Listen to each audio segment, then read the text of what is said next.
Welcome to the Jill on Money Coronavirus Market Update. It is Friday, September 4th. And this is the program that takes the mystery out of your financial life. And we are delighted that you are joining us. Remember, if you've got a financial question, just send us an email, askjill@jillonmoney.com, or you can contact us through our website. That's called jillonmoney.com. While you're there, don't forget to subscribe to our free weekly newsletter. It's free and it happens every week. Okay, this is an email from Anonymous. Anonymous writes, "My husband and I have been extremely fortunate and blessed during this crisis. I'm 37, he's 34. While my husband has had his hours cut to 60%, I will be starting a new job in a few weeks that will pay significantly more than I currently make with great benefits. We will be making approximately $300,000, assuming furlough continues, or $350,000 if he is reinstated at full time." That's pretty great. Okay, we have a young daughter and a son on the way, due in October. We keep our expenses low for living in a high-cost area, New York metropolitan area. We have an excess of about $4,000 each month that we can save, invest, or use to pay off student debt. Here's what we got. $45,000 in private student loans, 3.45% interest. 30-year mortgage, $420,000 at 3.75%. No other debt. We've got 6 months saved in emergency fund, $30,000 in a Schwab brokerage account, invested in total market ETF, some stock and bond index funds. We max out our 401ks. We've got $450,000 in retirement. That's great. We contribute $150 a month into my daughter's 529. Okay. Given that we don't know what will happen with my husband's job and that we are expecting a new baby, we are planning to save this excess money in our high yield savings account to pad our emergency fund. We'd like to get to 12 months of emergency reserves because the situation has rattled us. Once we get there, probably in the next 6 months, if my husband doesn't lose his job, do you think we should invest more in our Schwab account or pay down more aggressively the student loan, or do both at once? Okay, Anonymous, here's what I think. I think I totally am on board with your game plan. I love the idea of building up a 12-month emergency reserve. Fantastic. Once you do get there, I actually think that paying down your 3.45% interest rate, I think that'll be really helpful for you. I think it's going to be a relief. You're not getting any benefit from that. Just consider that you're getting a guaranteed 3.5% return, and you can't get a 3.5% return right now. So that's what I would do. And then we can go back to funding the 529 account and your non-retirement account, your brokerage account. Because I think that, frankly, you'll probably want to put more money in the 529 accounts. They're more tax efficient. So that makes more sense to me. Okay, Bill says, "I'm retired, 67 years old. I own my own home and I do not owe anyone anything. My question: last year I purchased 2 new cars. My truck was 17 years old and my wife's car was 12 years old. I withheld more for federal and state taxes and still ended up owing more on my federal. My IRA is rebuilding even in the state of the unknown with this country. I'm just wondering, is there a way to recover more from the federal tax that I paid? Because the purchase pushed my income reported on my taxes. I won't get any stimulus. The 2 vehicles cost me about $120,000. P.S. Love listening to your show." Bill, you probably should have bought cheaper cars. Nothing you can do. Not a thing. You pulled the money out, the tax is now due. Isn't that a terrible thing? Susan writes, "I opened up a 360 performance account with Capital One. I'm thinking of transferring all of my money into that account from a small local bank at this time because I'm not earning any interest. I feel nervous about doing it because it's not my local branch that I can walk to down the street. I know it's insured up to $500,000. What are your thoughts?" It's not insured up to $500,000 unless it's an investment account.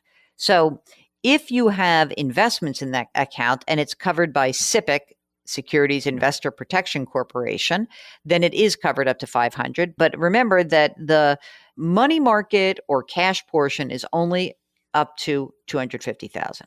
Okay. Larger question. Are you being foolish? No, absolutely not. I mean, your local branch, nice, but like, hey, your money's your money. You got to do what you got to do. So if you're worried about the failure of Capital One, I'm not particularly worried about that right now. You can split the money up and go into two different accounts, but I think you're fine.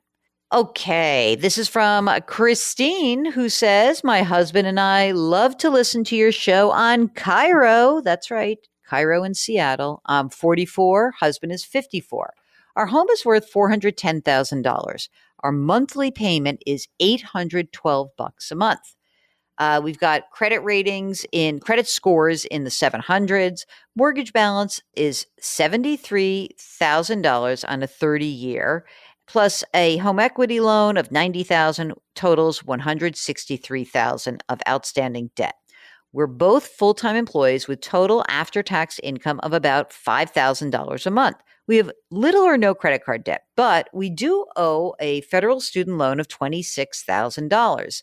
We feel we could afford up to a $1,500 a month house payment, but we don't want to do it unless it's advisable. Okay. Should we refinance at the same monthly payment or lower rate, or raise our house payments to a higher amount and take lump sum of cash to invest? We don't want to miss out on available money from our home in this good market. I don't think I'd pull more money out necessarily. I mean, I would what so you've got 90,000 plus 26,000 to pay off the student loan. So that's really what I'm looking at. So presuming that you have other investments and everything else is doing fine, I don't think you need to do a cash out refi except to make sure that you have enough cash coming out to pay for the student loan. So that's when the refi probably makes sense. You didn't really mention whether or not you're going to stay in the house. I presume you are. But if you have any plans to move soon, and maybe it doesn't work, be sure to run the numbers so that you know when your break even occurs, how long it will take you to recoup your money. Okie doke. Let's see. Monica's in her mid 30s. She went through a divorce, the sale of the home, and relocating to a different state all in the last 3 months in the middle of COVID. Ay, ay, ay. Anyway, I'm so thankful we got to sell our house before the shelter in place order. Things could have been worse. Here's the situation. I own my current apartment outright, no mortgage. I bought it before I got married and used part of the proceeds and divorce settlement to pay off the mortgage. The overhead is low. I have $150,000 as a lump sum left in cash that's sitting in a high yield online savings account. Unfortunately, I'm furloughed. I don't know when I'll be able to go back to work. I don't have any consumer debt. I have paid off my student loans. I have about $30,000 in my retirement account.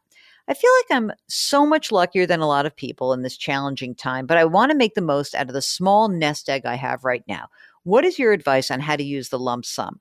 I assume I should put aside 12 months worth of living expenses in an emergency fund. Yes, that's the number one assumption. First thing you do.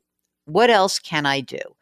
I think that what you can do is once you've put that money aside, then what you look at is an investment account for this money that will be long-term in nature, but also that is not too aggressive. You know, it could be sort of a balanced account between 50% at risk, 50% less risk.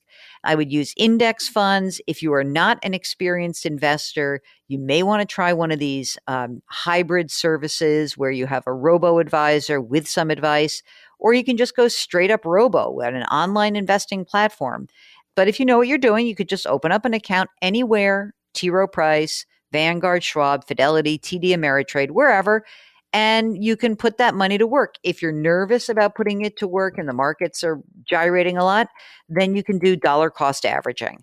If your 12 months of expenses is 50 grand and you've got 100 to invest, you can say every month I'm going to put 10 grand a month to work.